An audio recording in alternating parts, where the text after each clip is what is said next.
চলুন পদার্থের অবস্থা নিয়ে আরেকটি সমস্যার সমাধান করা যাক। এটাও পানির অবস্থা নিয়েই, কিন্তু আশা করি সমস্যাটা সবার কাছে আরও বেশি ইন্টারেস্টিং মনে হবে। তো ধরা যাক আমাদের কাছে 500 গ্রাম পানি আছে 60 ডিগ্রি সেন্টিগ্রেড তাপমাত্রায়, 500 গ্রাম ওয়াটার লিকুইড ফর্মে আছে, liquid water at 60 degree centigrade. আমার লক্ষ্য হচ্ছে এই 60 ডিগ্রি সেন্টিগ্রেডকে 0 ডিগ্রি সেন্টিগ্রেডে পরিণত করা, এবং আমি এটা করব এই 500 গ্রাম পানিতে বরফ যোগ করে। আমার বাসার বরফ বানানোর যন্ত্রটা যে বরফ বানায় তার তাপমাত্রা -10 ডিগ্রি সেন্টিগ্রেড, অর্থাৎ -10 ডিগ্রি সেন্টিগ্রেড অফ আইস, বরফ। আমার প্রশ্ন হচ্ছে ঠিক কতটুকু বরফ আমার দরকার, how much or how many grams, কতটুকু বরফ আমাদের দরকার সেটা বের করতে হবে। তো এখন যন্ত্র থেকে বরফ নিয়ে সরাসরি আমরা এই পানিতে যদি ফেলে দেই, এই 500 গ্রাম পানিতে কতটুকু বরফ দিলে এর তাপমাত্রা 60 ডিগ্রি থেকে 0 ডিগ্রিতে নেমে আসবে, 60 থেকে 0তে নেমে আসবে। তো যদি একটা কাপ আমরা কল্পনা করি, একটা কাপ আঁকছি আমি, এই হচ্ছে সেই কাপ, এখানে 60 ডিগ্রি তাপমাত্রার কিছু পানি আছে এবং আমি একটা বরফখণ্ড এখানে ফেলে দেব। এরপর যা ঘটবে তা হলো পানি থেকে তাপ বরফে যাবে, বরফ পানি থেকে তাপ শুষে নেবে। পানিকে 60 ডিগ্রি থেকে 0 ডিগ্রি তাপমাত্রায় আনতে পানির তাপটা টেনে নিতে হবে, কতটা সেটা আমরা এখন বের করব। তো এখন আমরা বলতে পারি যে যতটুকু তাপই পানি থেকে বের হয়ে যাক না কেন তা ধারণ করবে বরফ, এবং বরফের তাপমাত্রা 0 ডিগ্রি সেন্টিগ্রেডের বেশি যেতে পারবে না, অর্থাৎ পানির বর্জিত তাপের পুরোটা শোষিত হবে বরফকে -10 ডিগ্রি থেকে 0 ডিগ্রিতে নেওয়ার জন্য। এই শক্তিটা বরফকে খানিকটা গলানোর জন্য ব্যবহৃত হবে, কিন্তু আমাদের যদি যথেষ্ট পরিমাণ বরফ না থাকে তবে গলিত বরফ আরও তাপ শুষে নিয়ে গরম হয়ে যাবে। তো কতটুকু শক্তি এই 500 গ্রাম পানি থেকে শুষে নিতে হবে? 0 ডিগ্রি সেন্টিগ্রেড থেকে পানিকে 60 ডিগ্রি সেন্টিগ্রেডে নিতে যে পরিমাণ তাপ দিতে হবে ততটুকুই শুষে নিতে হবে। 50 ডিগ্রি সেন্টিগ্রেড চেঞ্জ নিয়ে আমরা কাজ করছি। তো বর্জিত তাপ বা heat out of the water, এখানে আগেই লেখা আছে যে স্পেসিফিক হিট অফ ওয়াটার, এর জন্য প্রয়োজনীয় তাপ হচ্ছে 4.178 জুলস পার গ্রাম কেলভিন। তো দাঁড়াচ্ছে যে 4.178 জুলস পার গ্রাম কেলভিন গুণ যত গ্রাম পানিকে ঠান্ডা করতে হবে বা তাপ বর্জন করতে হবে সেটা হচ্ছে 500 গ্রাম। 500 গ্রাম এর সাথে গুণ করতে হবে তাপমাত্রার পরিবর্তনকে। এখানে এই তাপটুকু ব্যবহৃত হয়েছে কারণ আমরা কাজ করছি তরল পানি নিয়ে, যেটুকু তাপ লাগে। তো এখন গুণ করব তাপমাত্রার পরিবর্তন, গুণ 60, সরি আমার পেনটা ডিস্টার্ব করছে, তো দেখি কি আসে। হিসেব করতে হবে এখন আমাদের 4.178 গুণ 500 গুণ 60 তাপমাত্রার পরিবর্তন। 60 ডিগ্রি পরিবর্তন সেলসিয়াসে যা কেলভিনেও তাই। তো আমাদের হিসেব করে আসবে যে, দেখা যাক কত আসে, 125,340 জুলস সমান আসছে 1,25,340 জুল। তো এই হলো সেই পরিমাণ তাপ যা 60 ডিগ্রি পানির তাপমাত্রা 0 ডিগ্রিতে নামতে শুষে নিতে হয়, বা 0 ডিগ্রি পানির তাপমাত্রা 60 ডিগ্রিতে নিতে যে পরিমাণ তাপ যোগ করতে হবে সেটাও হতে পারে। তো যাই হোক, অবশ্যই আমাদের বরফকে এইটুকু শক্তি শোষণ করতে হবে 0 ডিগ্রি সেন্টিগ্রেডে যাবার আগে। তাহলে প্রশ্ন হলো এই কাজের জন্য কতটুকু বরফ লাগবে। চলুন একটা চলক নির্দিষ্ট করি, ভ্যারিয়েবল নির্দিষ্ট করি। প্রশ্নটা হচ্ছে কতটুকু বরফ। ধরা যাক আমাদের দরকার হবে x গ্রাম বরফ, x গ্রাম বরফ আমাদের প্রয়োজন হবে। আমরা ধরে নিচ্ছি x গ্রামস অফ আইস বা বরফ। শুরুর তাপমাত্রা হলো -10 ডিগ্রি সেন্টিগ্রেড। তো এখন যখন এই x পরিমাণ বরফ -10 ডিগ্রি থেকে 0 ডিগ্রিতে পৌঁছাবে কতটুকু শক্তি এটি শোষণ করবে?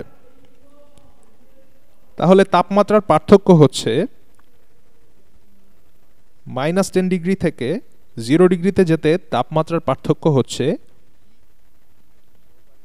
বরফ যেটুকু তাপ শোষণ করবে, হিট অ্যাবজর্বড বা শোষিত তাপ, এটা হচ্ছে বরফের আপেক্ষিক তাপ 2.05 জুলস পার গ্রাম কেলভিন,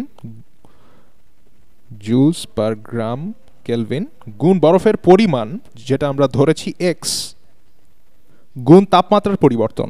এখানে সেলসিয়াস স্কেলে 10 ডিগ্রি পরিবর্তন হয়েছে, কেলভিন স্কেলেও এটা 10 ডিগ্রি পরিবর্তন। আমি এখানে কেলভিন লিখব কারণ আপেক্ষিক তাপ লেখার সময় আমি কেলভিন লিখেছিলাম।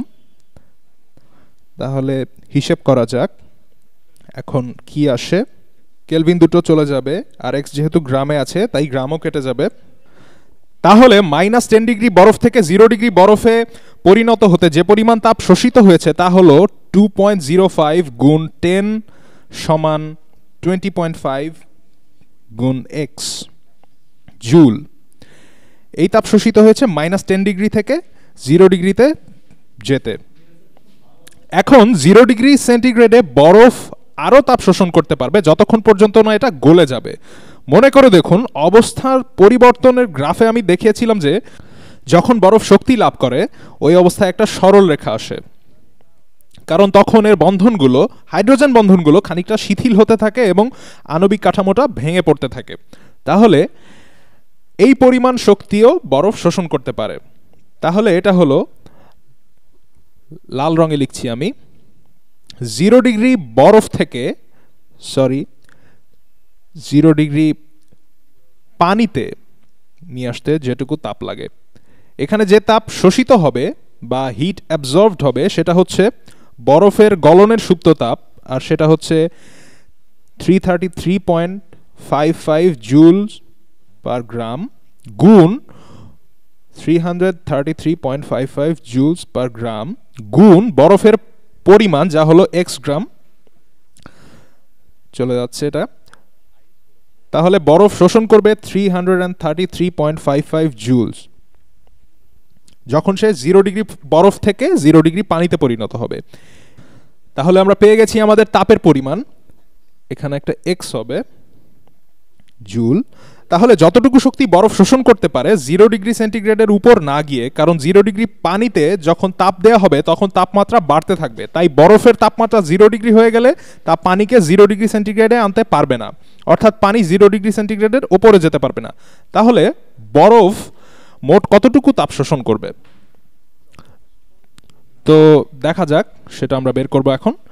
হিট অ্যাবজর্বড বা শোষিত তাপ সমান আসবে যে তাপটা শোষিত হয়েছে -10 ডিগ্রি সেন্টিগ্রেড থেকে 0 ডিগ্রি সেন্টিগ্রেড বরফে যেতে, অর্থাৎ 20.5 এক্স, যেখানে এক্স হচ্ছে আমাদের বরফের পরিমাণ গ্রামে, যোগ যে পরিমাণ তাপ শোষিত হয়েছে 0 ডিগ্রি সেন্টিগ্রেড বরফ থেকে 0 ডিগ্রি পানিতে যেতে, 333.55 এক্স। অবশ্যই এরা জুলে আছে। এটা হলো সম্পূর্ণ শোষিত শক্তি যা বরফ শোষণ করে -10 ডিগ্রি সেন্টিগ্রেড বরফ থেকে 0 ডিগ্রি সেন্টিগ্রেড পানিতে যেতে। এখন সর্বমোট কত শক্তি বরফকে শোষণ করতে হবে? বরফকে পানি থেকে শোষণ করতে হবে 1,25,340 জুল শক্তি, কারণ এই শক্তিটাই বরফকে শোষণ করে নিতে হবে। যদি 60 ডিগ্রি থেকে পানিকে 0 ডিগ্রিতে নিয়ে আসতে চাই তাহলে যে পরিমাণ শক্তি বরফ শোষণ করেছে তা হলো 1,25,340 জুল। সুতরাং শোষিত তাপ সমান হলো 1,25,340 জুল। তাহলে এখানে খানিকটা বীজগণিতের সাহায্য নেওয়া যাক, এগুলো যোগ করব। 20.5 প্লাস 333.55 এক্স সমান হচ্ছে 354.05 এক্স। তাহলে দেখে নেই ঠিক আছে কিনা। ঠিক আছে, তাহলে এটা সমান হবে 1,25,340 জুল। তাহলে এখন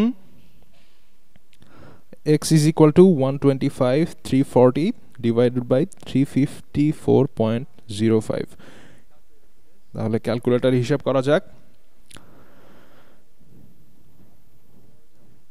125,340 বরফের শোষিত শক্তি ভাগ 354.05 সমান 354 গ্রাম প্রায়, কারণ কিছুটা এক্সট্রা আছে। সাবধানতাবশত আমরা 355 গ্রাম নিতে পারি, কারণ আমি অবশ্যই চাইবো যাতে পানিটা ঠান্ডা হয়। তাহলে আমাদের উত্তর হলো x সমান 354.02 গ্রাম।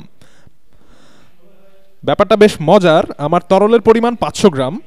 মনে হতে পারে যে একে 60 ডিগ্রি থেকে 0 ডিগ্রিতে আনতে অনেক বরফ লাগবে, কিন্তু লাগছে মাত্র 354 গ্রাম বরফ। তরলের ভর হচ্ছে 500 গ্রাম, প্রায় আধা পাউন্ডের মতো। 1 কেজিতে আমরা জানি যে 2.2 পাউন্ড। এই বরফটা হচ্ছে 354 গ্রাম, অর্থাৎ আমাদের পানির চেয়ে কম বরফ দরকার। তো এটা বেশ ইন্টারেস্টিং, কারণ বরফের তাপমাত্রা অতটা বদলায় না, কেবল -10 ডিগ্রি সেন্টিগ্রেড থেকে 0 ডিগ্রি সেন্টিগ্রেডে যায়। আর পানির তাপমাত্রা 60 ডিগ্রি সেন্টিগ্রেড থেকে 0 ডিগ্রি সেন্টিগ্রেডে যায়।